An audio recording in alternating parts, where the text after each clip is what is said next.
Alors, et vous les amis, salut, c'est Sébastien sur Actualia, en YouTube et www.actualia.fr. Alors, je ne sais pas si vous vous rappelez les amis, mais les montres Peeble, à l'époque, c'était la révolution. Même moi, j'en avais acheté une. Donc, ces montres avaient l'avantage d'avoir un écran E-Link, et là où toute la concurrence, et principalement celle de monsieur, à l'époque, il y avait beaucoup de montres de chez monsieur Google, qui, le problème, en fait, avait le système Google dessus, et le problème, c'était un jour d'autonomie. Pas plus pour les montres. Et là, monsieur Peeble lui proposait une semaine d'autonomie. C'était le top. Pourquoi? Parce que vous aviez un écran E-Link. Mais cet écran, ce fameux écran E-Link, avait le gros avantage aussi d'avoir un affichage permanent, c'est-à-dire que vous pouvez voir à tout moment l'heure et toutes les différentes informations qu'elle pouvait afficher, puisque l'écran ne s'éteignait jamais, puisque c'était de l'E-Link. Deuxième gros avantage, c'est qu'en plein soleil, un peu comme des liseuses par exemple, je sais pas si vous êtes arrivé à la plage, moi j'en vois souvent des gens à la plage avec leur liseuse en train de lire tout simplement, soit des revues ou soit des journaux directement sur leur liseuse ou des romans, pourquoi pas. L'avantage de ces liseuses, c'est qu'elles consomment très peu, et l'avantage aussi, c'est que même en plein soleil, c'est comme un livre, vous pouvez donc lire ce que vous voulez dessus sans que vous soyez gêné par le soleil. Et c'était le cas aussi de ces fameuses Peeble. Voilà. Et patatras boum boum, dans le monde de la tech, qu'est-ce qui se passe? Et tout ça grâce à l'open source. Le 27 janvier 2025, Google a annoncé la mise en open source du code source qui alimentait les montres connectées Peeble, ainsi offrant une nouvelle opportunité pour les développeurs et les passionnés de technologie. Alors, il faut savoir que Peeble avait été absorbé par... je ne me rappelle plus comment il s'appelle, Fitbit, voilà, tout simplement. Et après, Fitbit avait été absorbé par quelqu'un d'autre. Donc, automatiquement, c'était parti dans l'oubli. Et là, c'est une révélation dans le monde de la tech. Suite à cette initiative, Eric Mijikosvi, le fondateur de Peeble, a révélé son intention de relancer une montre connectée inspirée, donc tout simplement des modèles originaux. Alors le petit gars, il avait revendu le truc à Fitbit, si c'est pour nous relancer malgré tout des montres connectées, et puis que ça marche, et puis de le revendre à quelqu'un d'autre, ça le fait peut-être pas. Mais on verra, donc en fait, peut-être qu'il est nostalgique, peut-être qu'il a vu qu'il a fait une bêtise. Donc voilà, c'est fou comme il y a des fois des sociétés qui absorbent comme ça d'autres sociétés, puis après, ils basculent ça dans le domaine de l'open source. Donc retour un petit peu sur l'histoire de Peeble. Peeble a été fondé en 2012, a été pionnier dans le domaine des montres connectées. Il était à l'époque sur Quickstarter, donc pour se lancer, se distinguant par des campagnes de financement participatif record sur Quickstarter. Malgré un succès initial, l'entreprise a arrêté ses activités en 2016, vendant une partie de ses actifs à Fitbit, qui a ensuite été acquis par monsieur Google. Voilà.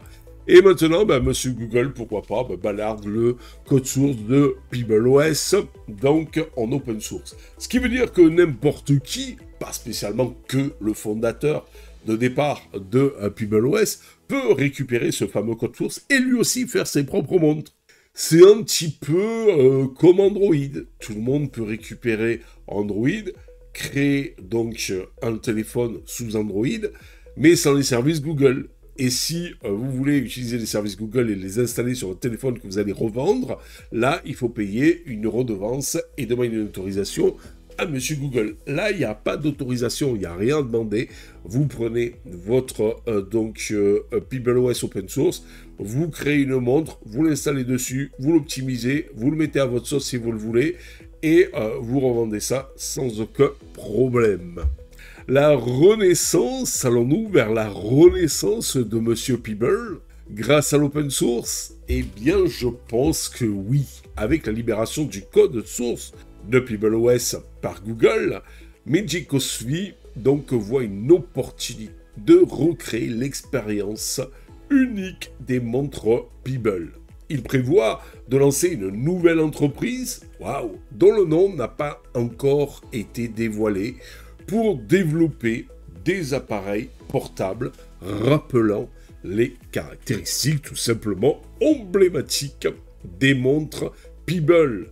Un écran A-Paper, vous voyez par là A-Link, une longue autonomie, une interface intuitive simple, utilisateur, une approche communautaire et durable, c'est ce que nous promet donc Peebles.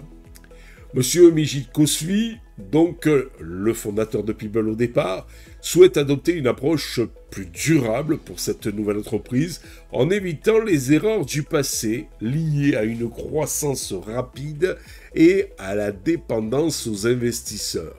Il envisage également de contribuer à une communauté open source beaucoup plus large autour de PeeblesOS. Ce qui permettrait à d'autres, justement, de créer et d'innover sur cette fameuse plateforme. Et ça serait sympa. Les perspectives, donc, d'avenir de cette fameuse montre connectée et de PeeblesOS. Bien que le projet, en soi, faut dire ce qu'il y a à ses débuts, Monsieur Mijit Kosvi le fondateur donc, de Peebles, travaille déjà sur des prototypes matériels et vise à lancer de nouveaux appareils plus tard, durant cette année 2025. Cette initiative pourrait raviver l'intérêt pour les montres connectées simples et efficaces, offrant une alternative aux appareils beaucoup plus complexes actuels dominant sur le marché. Et c'était ça la force de chez Monsieur Peebles. C'était simple, intuitif et ça marchait bien. Et à l'époque, c'était une des rares montres qui avait une autonomie record par rapport à toutes les autres qui proposaient juste un jour d'autonomie, pendant qu'elle en proposait 7. Et je pense que là, maintenant, avec les technologies qui ont avancé, tout ça, matériel et tout, elle va pouvoir, grâce à l'écran A-Paper, révolutionner la montre connectée. Pourquoi pas un mois d'autonomie? Ça serait peut-être sympathique. Et puis en plus, imaginez-vous, c'est une vraie montre. Une montre où vous n'avez pas un écran noir quand vous ne regardez pas la montre. Ou quand vous ne tournez pas le poignet, eh bien, vous avez toujours, à tout moment, la possibilité de lire l'heure, même en plein soleil. Et c'était ça, les grosses qualités de Peebles. En plus, il y avait une grosse communauté, je me rappelle, avec des écrans que vous pouvez moduler dans tous les sens et tout ça, etc. Et le gros avantage, c'était simple d'utilisation, pas de trucs de tous les côtés de malade, non. Le retour à des choses simples. Et c'était vraiment sympa à l'époque. Moi, j'étais séduit, mais alors séduit par la Peebles. En plus, elle était waterproof, ce qui était génial. Je pouvais l'avoir au poignet tout le temps, même quand j'allais me baigner. Et c'était super. Voilà. Donc, pour en savoir plus sur cette initiative, eh bien, vous pouvez tout simplement consulter l'annonce officielle de chez Monsieur Google concernant la mise en open source du code de Monsieur Peebles. Et donc, c'est génial. Voilà, je trouve que j'espère qu'ils vont faire un truc de fou. Cette renaissance de Peebles pourrait marquer un tournant dans l'industrie des appareils portables en mettant l'accent sur la simplicité, la durabilité et la collaboration communautaire. Pourquoi pas? Moi, je dis, si enfin, donc ils ont compris ça, qu'il faut des montres qui soient durables, pas un truc, au bout de 2 ans, on vous dit, il y a la nouvelle version de Google OS, alors si vous voulez la voir, eh bien, il faut racheter une montre et tout ça, etc. Pas des trucs où, au bout d'un moment, vous avez l'écran qui fonctionne plus, ou voilà, un truc durable et un truc simple, voilà. Et je pense que Google a tout à gagner, Peebles, je veux dire, a tout à gagner en faisant ces fameuses montres connectées, simples, clean et avec une grosse autonomie. Voilà, je pense qu'ils ont tout à gagner et c'était une grande idée d'avoir... En plus, elles n'étaient pas tactiles, hein, ces montres-là, hein, je me rappelle. C'était des montres où vous aviez 2 ou 3 boutons, je crois, sur le côté. Et avec ça, donc, vous passiez dans le menu et tout ça. Mais le gros avantage, c'est ça. C'est que c'était tout le temps affiché et en plein soleil, vous le voyez. Alors, à un moment donné, il y avait Sony, je crois, qui avait fait ça avec ses fameux écrans réflectifs, c'est-à-dire qui, donc, avec le soleil, en fait, était à plus ou moins en plein soleil. Vous pouviez voir aussi donc l'écran et il était tout allumé. Voilà. Ça aussi, c'était pas mal. Mais le coup de Peebles, c'était encore mieux parce que l'écran e-paper, c'est le top des tops pour lire l'heure en plein soleil et surtout pour laisser afficher, parce que ça consomme très peu, pour laisser afficher les informations en permanence sur votre écran comme une vraie montre.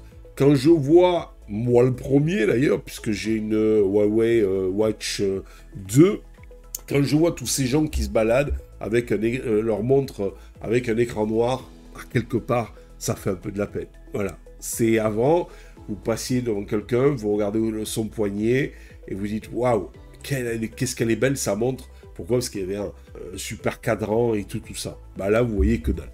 Et moi, je trouve ça un peu bof. Je sais pas ce que vous en pensez, vous. Voilà. En tout cas, c'est une belle nouvelle. C'est grâce à l'open source que tout ça donc peut être fait.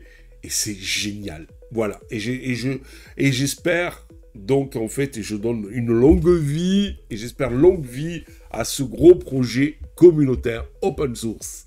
Voilà, j'espère que vous avez aimé cette petite vidéo. N'oubliez pas un petit pouce en l'air, n'oubliez pas de vous abonner, tout ça pourquoi? Pour nous encourager dans cette belle aventure multimédia, les amis. Ciao. Si vous avez aimé cette vidéo, abonnez-vous, mettez un pouce en l'air, et partagez cette vidéo. Merci, cela fait toujours plaisir.